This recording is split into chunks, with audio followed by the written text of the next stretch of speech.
Hello there, and welcome to another episode of FPL BlackBox Apprentice with me, Mark. No As today. He's getting ready for the deadline, or I think he's probably still tweaking his team, I imagine. But anyway, he's not around. So it's just me and my apprentice, Henry, to talk about his draft, his first draft, and then his second draft, which he only sent to me a few hours ago. Very excited to talk through that. But Henry, first of all, how are you? You've been on a couple of stag do's, have you? Yeah, well, no, one stag do, a wedding, and now this weekend another stag do. So, yeah, hardcore back-to-back stag do's. That's the stuff of nightmares for someone of my age. The hangovers would be lasting months, not days. For me. It's my last stag of the year though, which is good news. So, right, okay, so regular thing then. Last stag of the year. It makes it sound like you're on many of those every at the moment. Only two, but yeah, they take a lot out of you. I'm sure they do, and it means also I think you're on a stag do on tomorrow, and so tomorrow, you'll be out of action for the deadline, which is 6:30 tomorrow. Then you won't be able to change your team tomorrow. I'll be able to, but I don't want to be making any rash decisions after a few beers. So I'm going to make sure I'm happy with everything either tonight or first thing tomorrow. You say that, just don't be, because you said before we went on there that you got the app. So you have the ability now to make changes when in public houses. So just be careful on a few drinks. Don't make any rash decisions.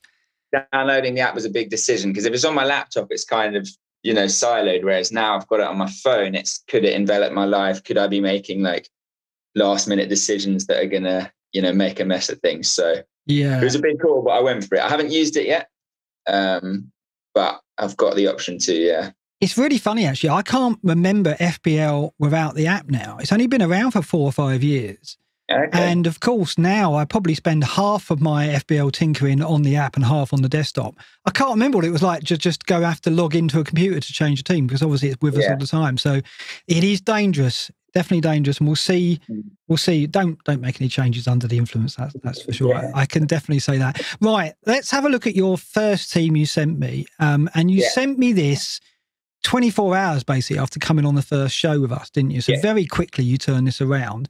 Talk us through how the process and how you came about to select this team. Yeah. So 2 principles. First one was get the big names in. So for me, that was Salah, Kane, Bruno. And then I saw Son's value at only 10.5 million, whatever it is. So I was like, got to get him in there. Right. And the other principle was keepers wise, go as cheap as possible while having 2 keepers who start and will get points, rotate them based on who they're playing. Martinez was obviously a huge point scorer last season. And then the only other thing I did was I originally went in with Trent and Robbo. Of course, as a Liverpool fan, yeah. It's basically a Liverpool 11 at first. But once you kind of realise the budget you're playing with, and given the fact I wanted to get those 4 in, I couldn't afford them in this initial draft. Wow. So I did a bit of research on who's cheap. Was surprised to see Wan-Bissaka scores a fair amount of points because in my head he's a solid defender who doesn't do too much going forward, which I suppose is what I'll learn about the game, how the scoring works. Because it was done quickly, rapid 24-hour turnaround. I didn't do too much diving into the various stats. It was more total points from last season. Yeah. And there wasn't, I didn't really look at how points are scored again because there was that one thing you showed me that was quite intimidating. The BPS. Yeah. Yeah, all the that bonus sort of point stuff. system. And it's funny, you ask about Wan-Bissaka. One of the reasons why he does so well is because he does get bonus points, quite a lot of them, because he wins a lot of tackles, and tackles are well rewarded in the BPS. Okay. Maybe I think is a big thing then. Yeah, so it's useful for him. And he outscored Shaw last season, which was a bit of a surprise. May not do that this season. Yeah. So I've got to be careful what I tell you, because Az isn't here to police me. And I don't want to give you too much. Because if you haven't watched one of the Apprentice videos before, the idea is that Az's apprentice, Natalie, is given the fast track and all the tools, so the scout membership area and all the other tools that Az uses, all the data, the tickers, the planner. Whereas with Henry, I've got to keep him on as a kind of like a new player, and the only information he's got access to is really the FPL stuff, isn't it? The scout stuff. And I guess you've read some of those articles, have you? Have you watched any of the videos on there? How have you found that stuff?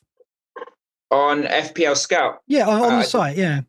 No, the only stuff I've used is is that what you mean by FPL Scout sorting by who did what last year? No, on the Premier League website, they've got some news articles about fantasy. So they offer some tips on there. I think I looked at one or two and I didn't really find it that good or interesting. Okay, all right. Clearly, I'm. Yeah, I mean, from your reaction. I would urge you to use that stuff that's there because I won't say any more than that because I mean it's interesting because when I played a part in launching some of that editorial on that site. And when we did, I no longer do, so don't worry, you can say what you like about it. When we did do that, the community, sections of the community were up in arms because it was said that we were feeding the more casual player. And therefore the information the information that was only really available to those who dug deep, suddenly some of that was getting revealed on the Premier League website. So that's why I would urge you to take some of that in and watch some of the videos and stuff. And I'm allowed to say that, as is letting me do that. Yeah. We agreed on the rules, didn't we? So that, you were saying the scout thing, but I don't think I really looked. I'm just double checking. Yeah. I think to me that looked, I probably took a brief glance and thought, oh, this is more about news, like Robbo's injured or whatever. No. So I was like, I'll find that info anyway.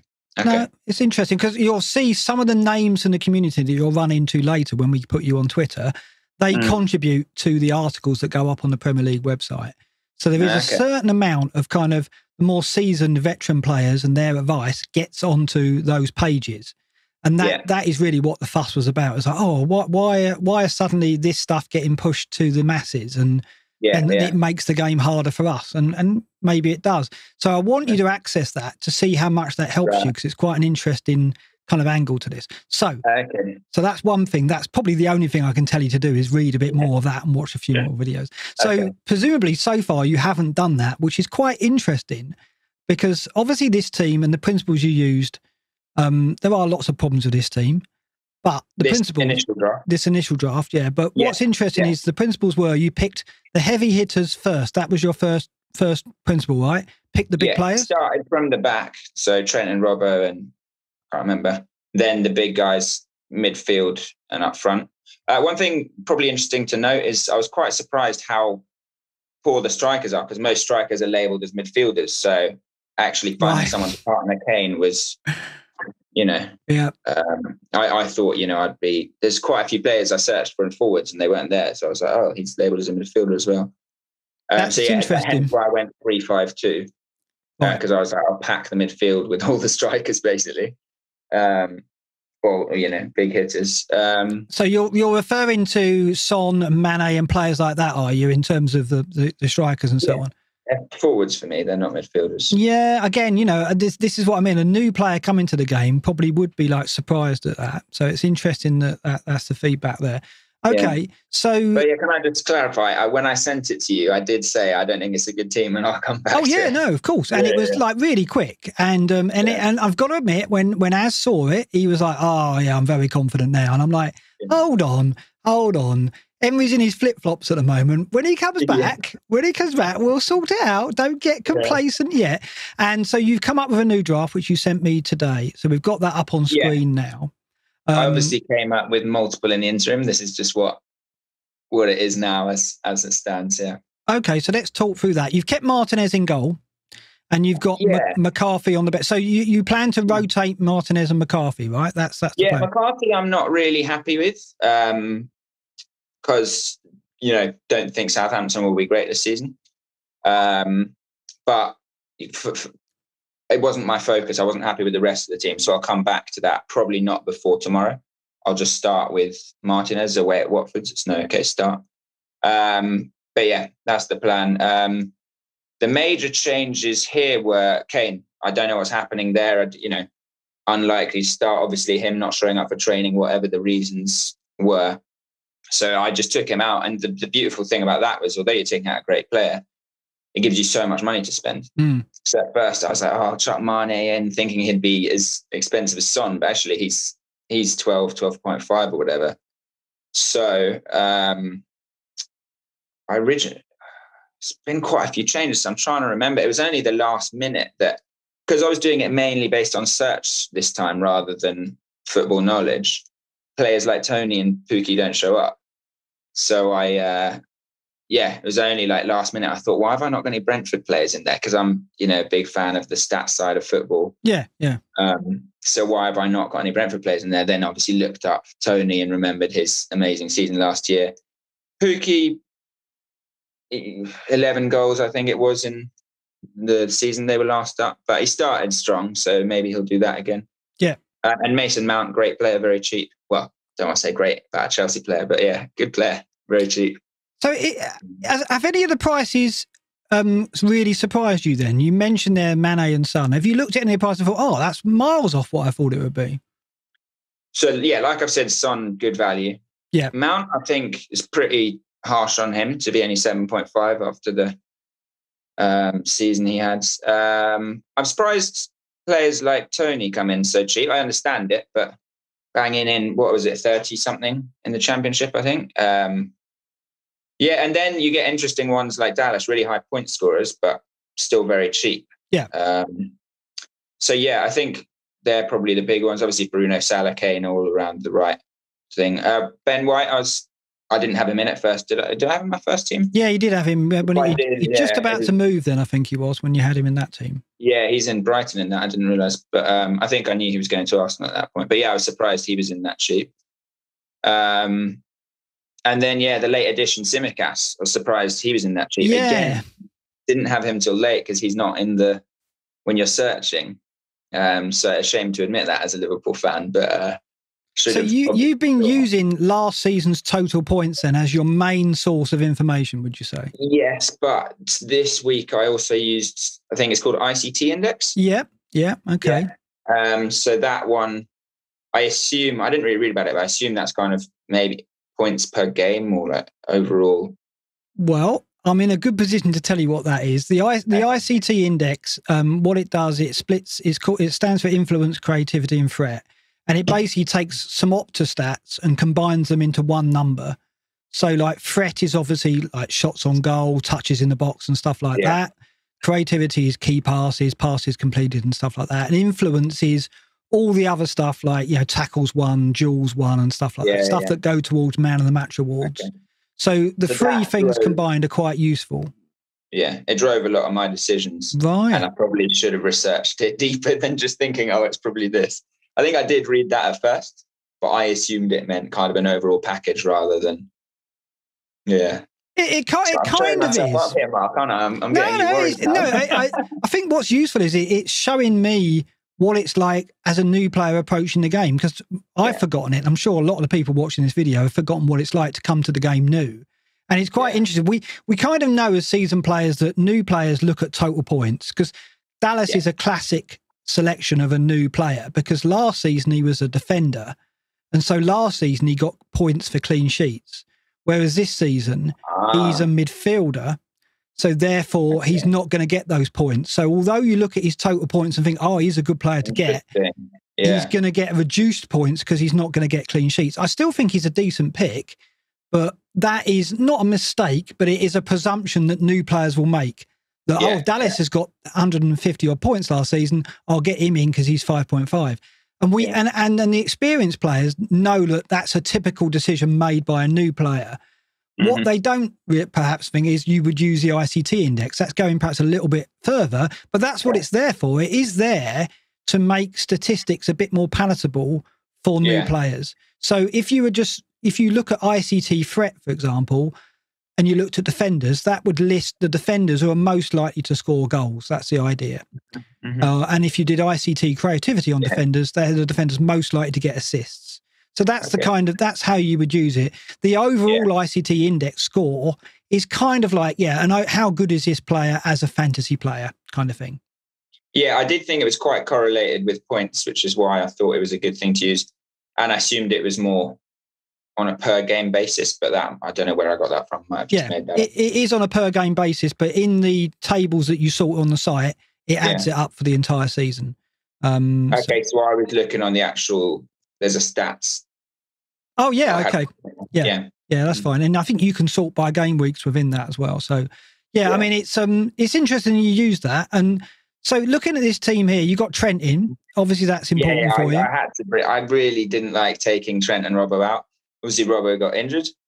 which kind of works in that I now get 2 Liverpool players in at the back. Yeah. So I really wanted about... and also he had a bad season last year by his standards. So obviously he's still, I think, the most expensive defender on the game, but I just think this year Liverpool are going to be a lot better. He's going to be a lot better. I'm expecting, big things. So tell us about Tsimikas. Do you know a bit about him? Have you just put him in because he's cheap, or do you know of him? No, I'm a Liverpool fan, so obviously know of him. Like the signing when we got it, it's he's back up to Robertson. He knows that. But obviously when you sign someone, you watch their YouTube videos, you look at their stats, exciting attacking left back. Last year, he was obviously playing second fiddle. He got COVID, I think, and maybe an injury or two and didn't really play, which is understandable, but looked good in pre-season. And he's very good crosser. He's very attacking. So I think that probably translates well to FPL, getting assists. Sorry, I thought the internet cut out. No, you're absolutely right. And what's interesting is, to most of the experienced FPL players, Tsimikas is not a player we know at all. So actually, it sounds like you know a bit more about him than the average FPL player, because you're a Liverpool fan. You've done a little bit of research on him when he signed, right? To me, and a lot of the players talking about him on Twitter, and Tsimikas at the moment is the hot topic. It's like for the Twitter community, he's come along and kind of ripped up a lot of teams, because if you go for Tsimikas and you've got Salah and Trent, you can't have Jota and Mane. And a lot of managers had Jota in there. And of course, I didn't even think to add Jota, actually. That's interesting. Just because I think he will play and he's a good player, but he's got to get in front of those front three, and he's had injury problems. So I didn't even really consider that one. But Tsimikas, you saying what you're saying about him being an attacking fullback, I've got him in one of my drafts now, and I think I'll end up with him. And a lot of people on Twitter have got him as well. And it's just interesting that you come at it purely from your football knowledge there, which actually is a bit of an advantage on most people who don't know anything about Tsimikas. I didn't know much about him. I knew he was understudy to Robertson. I didn't know he was an attacking fullback. I could presume that, I guess, because they'd want someone in the mould of Robertson. But I've only ever seen a few glimpses of him on YouTube. But it sounds like I don't know what he's like defensively, to be honest. I've only ever seen his crossing and passing and stuff. Watching those YouTube clips where it's not highlights, but Tsimikas versus, and it's all their touches sort of thing. You don't often see that much defending in that. And you did that when Liverpool signed him, did you? Yeah. I'll always watch those and read scout reports. What's it called? Like outside of the boot, offside, all that sort of stuff. All my Liverpool forums, so I watch all those videos. Okay, well, that's good. That's really good. So hopefully, this Tsimikas was a tip off from a mate. I was speaking to another mate who's a Liverpool fan, right? And he called it, and I was like, "Why did I not?" And I was quite ashamed that I hadn't thought of that. But like I said, when I was building the team, I was looking on past, not on who's available. I was looking on scores and ICT on total score. Yeah, absolutely. So he wouldn't show up. Yeah. No, absolutely. No, you're allowed to talk to mates, so long as none of your mates are really hardcore players. I think Az would probably tell me off for. So that's all good, and it's good that you got ticked off. My mate who nominated me is a hardcore player. Right. Okay. We haven't discussed it, and he knows what you're doing, right? He knows you've got restrictions. He knows the rule. Yeah, I sent him the rules, so he's aware. Okay, good. Right, so I'm quite happy with this squad that you've got here. There are things that I can pick on and look at. I think with Ayling on the bench, you've got a bit of cover there if one of these players doesn't turn up on match day. So you've got Ayling, Hoover, and João Pedro. João Pedro is flagged as red and he's injured. Just injured. Yeah. I didn't see that until just now. Yeah, right. That wasn't the case yesterday. Yeah. So I would consider making a change there before you get on the sauce tomorrow. I do that. But I think otherwise, I'm happy to leave this as is, and then we'll see where we go from there. Because I think you've got a good foundation here. Martinez very popular, Trent very popular, Tsimikas now very popular, also White as well. A lot of Twitter teams have got White in as a 4-5 defender. Salah and Fernandes and Son, very, very popular players. Tony, incredibly popular. Mount and Pukki, not so, but there's nothing wrong with that, right? I actually think having a couple of players that are a little bit different, and certainly Mount could do really well in the first week if he starts. So Mount's not popular. Is he not he looked like quite a big point scorer, and he plays almost every game. And yeah, I think what put people off is the fact that a lot of the players in the Euros will take maybe a couple of games to get up to speed, and then Chelsea's fixtures. Stupid. Yeah, I didn't think of that. Yeah, obviously, yeah. That's a bit of an oversight. I probably just got excited by his price. No, that's fair enough. Maybe I shouldn't have pointed that out to you. I can hear Az now going, you shouldn't have said that. You shouldn't have tipped him. Yeah, I can almost see him in the corner. Yeah, no, I've got to be careful. I'm kind of just hoping he does what he did when he last came up, scores against Liverpool, burns bright for a bit, and then I'll transfer him out. But obviously, that's not going to happen. It's me just basing it on last Premier League experience. Well, interestingly, he didn't. Did he see minutes last night in the Super Cup? I don't know how much play he got, but he's a key player for them, so he could well be. He could well be starting against Palace. So you don't necessarily have to change that, but that's something to think about. So from here, what I would say to you is go and have a look at the scout articles on the Premier League website. And I think the scout selection's gone up today. And what the scout selection is, that is the writer's view on the best 11 for this game week. Okay. Right. So view that video every week if I was you, because there'll be somebody in there you might not have thought about. And read the articles that the scout puts on the Premier League site, because I think, like I said, some of the stuff in the kind of Twitter community does make its way into those articles. And it'd be interesting to see how much you glean from those, how much those influence you, because that's why they're there, right? They're there to help new players get up to speed and get to a certain level so that they enjoy playing the game, because obviously you don't want to play the game and then first week 4 your players don't turn up and you end up with a bad score and you give up, right? So I would say before the stag do tomorrow, have a read of those, see if you want to make any last minute changes, send me your team tomorrow or whenever, then I'll tweet that out. I'll take that as your final team, because you're not going to be twinking while you're drinking, and then we'll tweet that out and see what the community make of it. The deadline. Okay. So, are you excited about the first game week? Yeah, I am. I was quite happy with this team, but obviously you picked out some stuff there for me to work on. Obviously, first team I was kind of just getting out, something to work from. This team I was pretty happy with. But yeah, when I was chatting with my mates, the non-FPL playing, I was saying to me this is like a good team, but I suppose I'll find out. One thing I was thinking is how to play it in terms of players playing against each other. Like I got Pookie playing Trent, Tsimikas and Salah. Yeah. And, you got to think about that, but ideally they all score hat-tricks or whatever. It's very difficult, that one. You're going to have a bit of that. And while you can set up your first team to not have that, it's going to happen eventually anyway. So I don't think there's many problems with this at all. I think obviously João Pedro's injured, so you probably want to change that. So that's quite an interesting one, because I was pretty happy with this team, and after we spoke, I wasn't even necessarily going to look again. But then I just scrolled down and saw he's red, so that shows you really do need to do it right up until the deadline. Yeah, I mean, what you'll notice is a lot of the press conferences week to week happen on Thursdays and Fridays.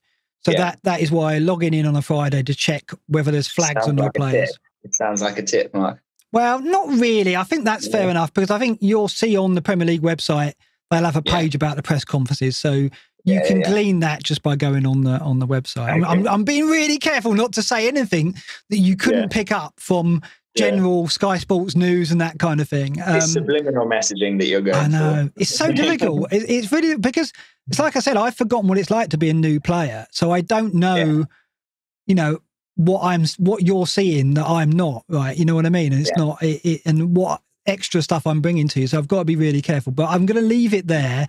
And I think I'm pleased with what you've done so far. I think this team will fare well, particularly, if they all start, I think you'll do okay. So subs only score points if you choose that button, and if someone gets injured, they replace. Yeah, so if Mount didn't play, then Ayling would come on as your first sub. Yeah. So that's the way. Okay, so the order matters as well. Yes, the order of the subs matter. Okay. So you want to order them in the order in which you want them to come into your team. Yeah. See, Hervé, by the way, he's a Liverpool youth product. He is. With Manquillo, who I had. And he looks really good, but he's very young. But he was playing for Wolves last year, so I thought he could be a bit of a dark horse, maybe get some points. So I think he's really pushing Semedo hard, I think, for a role on the right side. He'll either play right back or right-sided mid if he does start. But, we'll see. I can't say any more than that. He's a player I've looked at now and again as well. But that's it. I've got to stop. Got to stop. Yeah. I cannot give you any hints. Right, so the next for you is have a look, see if you want to change João Pedro. Send me your team. I'll tweet this up, the final team, on Friday, along with my final team. And then we'll see how you fare in game week 1. Let's see how you and Natalie get on. See if either of you are going to end up beating me or Az in the first week. And then we'll go from there. And I think what we're going to do, just explain to the viewer, is we're going to give you some of the information that Natalie's already got. So bit by bit, maybe about 3 or 4 weeks in, I'll start introducing you to some of the stats that are in the members area on Scout. We'll show you the fixture ticker and stuff like that, because that's interesting. I presume what you've done here, you've just looked at the first couple of fixtures, have you, when looking at your players, or have you not considered fixtures too much? No, okay, that's fair enough. That's exactly what I was expecting. In front of me, yeah. Well, this is good. Obviously, Liverpool's, I know, and I've got quite a few Liverpool players there and opponents, but now I haven't. Right. Yeah, that seems quite a few blatant errors I've made. No. There is something which is in the game called the FDR, which is the fixture difficulty rating. If you go to a player and view their profile and view their fixtures, you get a list of their fixtures, and then the colours down the side next to the fixture, it guides you to the difficulty of that fixture. Okay. So I can tell you that. Very useful tool. I think that's one of the things I'll struggle with. Like, is thinking a few weeks ahead rather than next game week. Right. Okay. Well, we'll definitely help you with that as the season goes on. But for now, we'll leave it there. We'll let you have one last tweak, and then we'll see how you fare in game week 1, and we'll talk to you next week. So enjoy the Stack Do on Friday. Don't make any changes from the pub, and enjoy the first game week. And welcome to FPL. Welcome to our world. Thanks very much, Henry. And we'll see you soon. Okay, join us next on The Apprentice. Don't forget to sub and like this video for more Apprentice videos from us, and we'll be back with BlackBox next week as well. Thanks again. Bye-bye.